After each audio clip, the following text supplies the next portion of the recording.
دھرمت کی جنگ مغلیہ سلطنت کی تخت نشینی کے لیے 1658 عیسوی میں لڑی گئی، جس میں مغل شہزادے اورنگزیب عالمگیر نے دوسرے مغل شہزادے دارا شکوہ کی فوجوں کو دھرمت کے میدان میں عبرت ناک شکست دی تھی۔ دارا شکوہ کی فوج کی قیادت راجہ جسونت سنگھ کر رہا تھا، جسے اعلیٰ جنگی حکمت عملی کی بنا پر اورنگزیب عالمگیر نے فیصلہ کن شکست دے کر بھاگنے پر مجبور کر دیا تھا۔ 1657 عیسوی میں مغل بادشاہ شاہ جہاں سخت بیمار ہو گیا اور اس کے مرض نے ایسی خطرناک صورت اختیار کر لی کہ بادشاہ کے زندہ بچنے کی کوئی امید باقی نہ رہی۔ شاہ جہاں کا سب سے پیارا بیٹا دارا شکوہ جو ہر وقت اس کے پاس رہتا تھا، دارا شکوہ نے جب دیکھا کہ اس کے باپ کا آخری وقت آن پہنچا ہے تو اس نے تمام شاہی اختیارات اپنے ہاتھ میں لے کر شاہی محل کی ناکہ بندی کر دی، کسی کو بھی بادشاہ کی مزاج پرسی کی اجازت نہ دی، بنگال، دکن اور گجرات جانے والے تمام راستے بند کروا دیے تاکہ شاہ شجاع، اورنگزیب اور مراد کو باپ کی خطرناک بیماری کی اطلاع مسافروں کے ذریعے بھی نہ مل سکے۔ شاہی محل کی ناکہ بندی، بادشاہ کے پاس جانے کی ممانعت اور خبروں کو روکنے کا نتیجہ یہ نکلا کہ دہلی میں افواہیں پھیلنے لگیں کہ بادشاہ مر چکا ہے۔ بادشاہ کی موت کی افواہ جب بنگال پہنچی تو اس کے بیٹے شاہ شجاع نے اپنی بادشاہت کا اعلان کر دیا۔ اسی طرح گجرات میں شہزادے مراد نے تاج شاہی اپنے سر پر رکھ لیا، لیکن اورنگزیب عالمگیر جو سب بھائیوں میں سب سے زیادہ ہوشیار تھا، اس نے بظاہر تو خود مختاری کا اعلان نہیں کیا، لیکن در پردہ زبردست فوجی تیاری شروع کر دی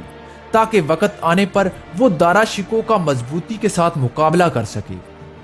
ایک طرف تو شاہ جہاں کے بیٹے اسے مردہ تصور کر کے اپنی فرمانروائی کے انتظامات میں مصروف تھے، دوسری جانب بادشاہ بھی رفتہ رفتہ تندرست ہو رہا تھا۔ جب شاہ جہاں کو یہ معلوم ہوا کہ اس کی موت کی خبر ہر طرف پھیل چکی ہے اور اس کا بیٹا شاہ شجاع اپنی فوج لے کر بنگال سے دہلی کی طرف روانہ ہو چکا ہے اور ساتھ ہی اس کے دوسرے دونوں بیٹے بھی اپنی اپنی جگہ جنگی تیاریوں میں مصروف ہیں، تو سب سے پہلے تو اس نے جھروکے میں بیٹھ کر رعایا کو اپنے زندہ ہونے کا یقین دلایا۔ اس کے بعد شاہ جہاں نے اپنے تینوں بیٹوں کے نام خطوط روانہ کیے، جن میں ان کو ہدایت کی گئی کہ جہاں پر ہو وہیں پر رہو اور کوئی ایسی حرکت نہ کرو جس سے ملک میں خانہ جنگی اور خون ریزی برپا ہو۔ ایک طرف تو شاہ جہاں خانہ جنگی کو روکنے کی کوششوں میں لگا ہوا تھا، لیکن دوسری طرف اس کا بیٹا دارا شکوہ اپنے بھائیوں سے لڑنے پر تلا ہوا تھا۔ چنانچہ بادشاہ ابھی پوری طرح صحت یاب بھی نہیں ہوا تھا کہ دارا شکوہ اس کو لے کر اس کی مرضی کے خلاف دہلی سے آگرہ آ گیا۔ نہ صرف سارے خزانے آگرہ میں موجود تھے، بلکہ اس کے علاوہ آگرہ ایک ایسا مرکزی مقام تھا جہاں بیٹھ کر بنگال، دکن اور گجرات کے خلاف بڑی خوبی کے ساتھ مہمیں جاری رکھی جا سکتی تھیں۔ آگرہ آنے کے بعد دارا شکوہ نے بھائیوں کے خلاف نہ صرف زبردست فوجی تیاریاں شروع کر دیں بلکہ پوری طرح بھائیوں سے انتقام لینے کے لیے آمادہ ہو گیا۔ شاہ جہاں نے اپنے بیٹوں کے نام جو خطوط روانہ کیے تھے، ممکن تھا کہ ان کا کوئی اچھا نتیجہ نکل آتا، لیکن دارا شکوہ جو حکومت اور طاقت کے زم میں آپے سے باہر ہو گیا تھا، اس نے جب سنا کہ شاہ شجاع کی فوج دہلی کی طرف آگے بڑھ رہی ہے تو اس نے اپنے بیٹے سلیمان شکوہ کو ایک بہت بڑا لشکر دے کر اس کے مقابلے پر بھیجا اور ساتھ ہی دوسری طرف راجہ جسونت سنگھ اور قاسم خان کو اورنگزیب عالمگیر اور مراد کے مقابلے کے لیے بھیجا اور ان سے کہا کہ جو بھی تمہارے مقابلے میں آئے اس کا صفایا کر دو۔ لیکن اکثر مورخین نے یہ بھی لکھا ہے کہ یہ تمام مہمیں شاہ جہاں کی مرضی کے ساتھ بھیجی گئیں اور شاہ جہاں نے اپنے سالاروں کو یہ ہدایت کی تھی کہ جتنا ممکن ہو سکے صلح کی کوشش کرنا، اگر لڑائی ہو بھی جائے تو کوشش کرنا کہ شہزادے کم سے کم نقصان اٹھا کر واپس چلے جائیں۔ اس کے علاوہ دارا شکوہ نے یہ قدم بھی اٹھایا کہ باپ کی طرف سے اورنگزیب عالمگیر کو دکن میں یہ حکم بھجوا دیا کہ تمام امرائے سلطنت اور اس فوج کو جو دکن کی تسخیر کے لیے بھیجی گئی ہے، تمام کی تمام واپس کر دی جائے، کیونکہ دارا شکوہ کو یہ خطرہ تھا کہ اگر اورنگزیب عالمگیر اس جرار لشکر کے ساتھ دہلی پر آن چڑھا تو اس کے مقابلے میں ٹھہرنا ممکن نہ ہوگا، اس بے موقع حکم کا نتیجہ یہ نکلا کہ بیجاپور کا مارکا ادھورا رہ گیا اور سوائے معظم خان، شاہ نواز خان اور غالب خان تمام کے تمام امرائے سلطنت دکن سے دہلی کی طرف روانہ ہو گئے۔ سچ تو یہ ہے کہ دارا شکوہ کی اس غلطی نے اورنگزیب عالمگیر کو اور بھی زیادہ چوکنا اور ہوشیار کر دیا تھا۔ دارا شکوہ کا وہ لشکر جو سلمان شکوہ کی سرکردگی میں روانہ کیا گیا تھا، اس نے بنارس کے قریب شاہ شجاع کے اس لشکر کو شکست فاش دی جو دہلی کی جانب آگے بڑھ رہا تھا۔ لہذا شاہ شجاع شکست کھانے کے بعد بنگال کی طرف فرار ہو گیا۔ شاہ شجاع کی اس شکست میں چونکہ اورنگزیب اور مراد کو اپنا مستقبل دکھائی دے رہا تھا، لہذا انہوں نے سمجھ لیا تھا کہ اب جنگ کے بغیر دارا شکوہ کے پنجے سے نجات کی کوئی صورت نہیں ہے۔ اورنگزیب نے دکن سے روانہ ہونے سے پہلے ہی اپنے بھائی مراد سے خط و کتابت کر کے اسے اپنے ساتھ ملا لیا تھا۔ اورنگزیب کو یہ خدشہ تھا کہ اگر مراد اور اس کی فوجیں الگ الگ دارا شکوہ کے لشکر کا مقابلہ کریں گی تو کہیں ایسا نہ ہو کہ دونوں بھائیوں کا پھر وہی حشر ہو جائے جو ان سے پہلے شاہ شجاع کا ہو چکا تھا۔ اس لیے دونوں بھائیوں میں یہ طے پایا کہ دونوں بھائیوں کی فوجیں مالوا میں متحد ہو جائیں گی اور پھر دونوں مل کر دارا شکوہ کے لشکر کا مقابلہ کریں گے۔ شہزادہ مراد جو گجرات کا گورنر تھا، وہ بار بار اورنگزیب عالمگیر کو پیش قدمی کرنے کے لیے مجبور کر رہا تھا، لیکن اورنگزیب نے اس وقت تک اورنگ آباد کو نہ چھوڑا جب تک اس نے دکن کے تمام حالات پر قابو نہ پا لیا۔ جس وقت شہزادہ مراد اپنے بھائی اورنگزیب عالمگیر کو بار بار پیش قدمی کے لیے لکھ رہا تھا، اس وقت اورنگزیب اور اس کے آدمی آس پاس کے علاقوں میں سپاہی بھرتی کر رہے تھے۔ شہزادے مراد کے پاس صرف 10,000 سوار تھے، جن کے بل بوتے وہ شاہی فوجوں سے بھیڑنے کا شور مچا رہا تھا، لیکن اورنگزیب عالمگیر یہ جانتے تھے کہ جتنے بھی آدمی بھرتی کر لیے جائیں اتنے ہی کم ہوں گے۔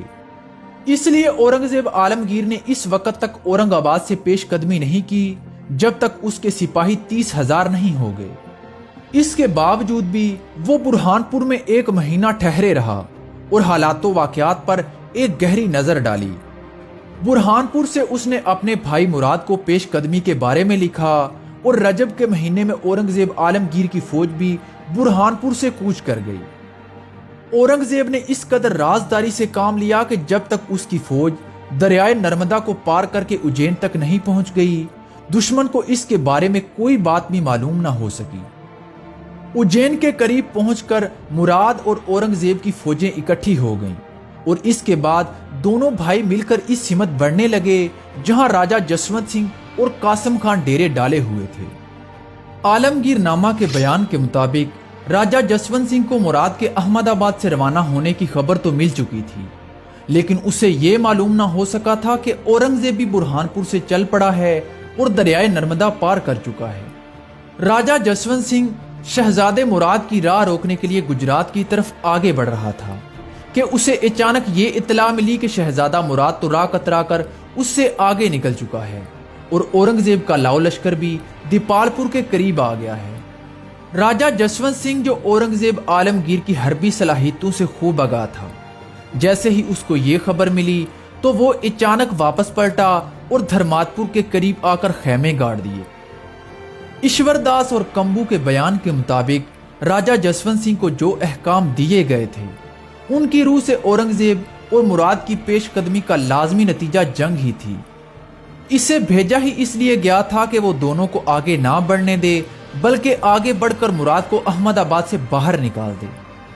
اس بارے میں کچھ نہیں کہا جا سکتا کہ راجہ جسونت سنگھ اتنے دنوں تک مالوا میں کیوں ٹھہرا رہا اور اس نے مراد پر حملہ کرنے کی جرت کیوں نہ کی۔ بہرحال اس وقت جب ایک کے بجائے دونوں شہزادے اس کے مقابلے کے لیے آگے بڑھ رہے تھے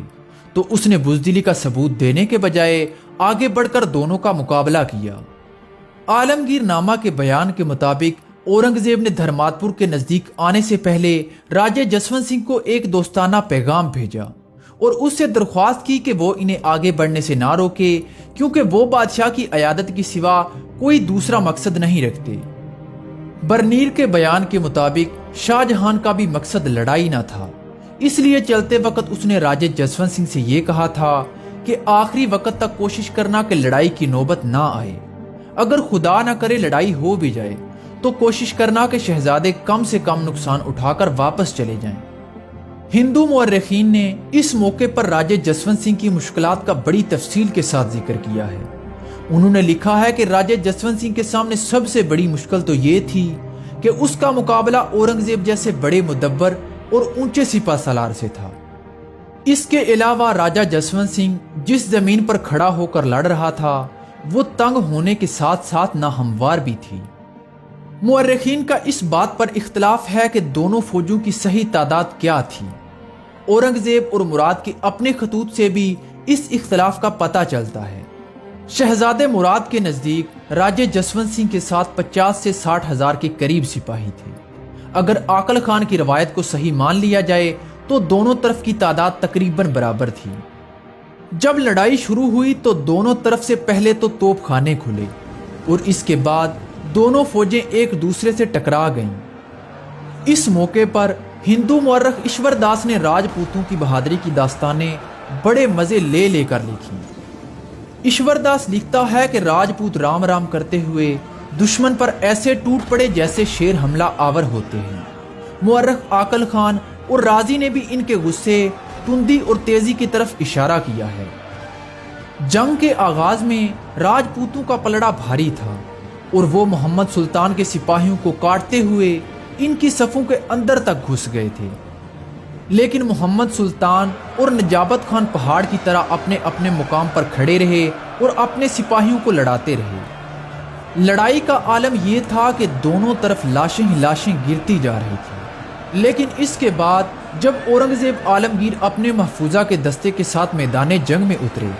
تو میدان جنگ کا نقشہ تبدیل ہو گیا۔ اورنگزیب نے اپنے محفوظہ کے دستے کے ساتھ آگے بڑھ کر راجپوتوں کو گھیرے میں لینا شروع کر دیا۔ ہندو مورخ ایشور داس اور سرکار نے لکھا ہے کہ بیچارے راجپوتوں کو ان کے سپہ سالاروں نے اس نازک موقع پر بے یارو مددگار چھوڑ دیا تھا۔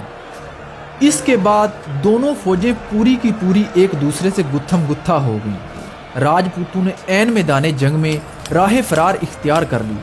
خود راجہ جسونت سنگھ 4 گھنٹے لڑنے کے بعد اپنے چیدہ ساتھیوں کے ساتھ میدان جنگ سے بھاگ گیا۔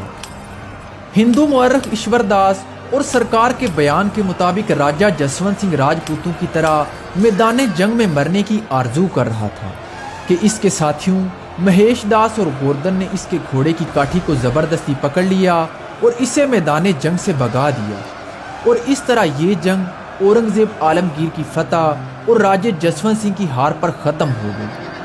ہندو مورخ ایشور داس اور سرکار نے قاسم خان پر یہ الزام لگایا ہے کہ وہ دل جمی کے ساتھ نہیں لڑا،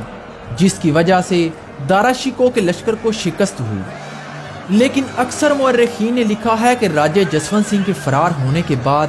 قاسم خان کئی گھنٹوں تک اپنی فوج کے ساتھ میدان جنگ میں لڑتا رہا۔ اس دن تقریباً 8 گھنٹے تک یہ لڑائی جاری رہی اور قاسم خان نے اس وقت تک لڑائی سے منہ نہیں موڑا جب تک اورنگزیب اور مراد کی فوج نے اسے راجہ جسونت سنگھ کی طرح بھاگنے پر مجبور نہیں کر دیا۔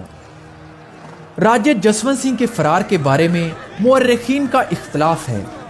عاقل خان کے بیان کے مطابق راجہ جسونت سنگھ کو گہرے زخم آئے اور وہ گھوڑے سے گر پڑا۔ اس کے بعد اس کے ساتھی اس کو زبردستی میدان جنگ سے بھگا کر لے گئے،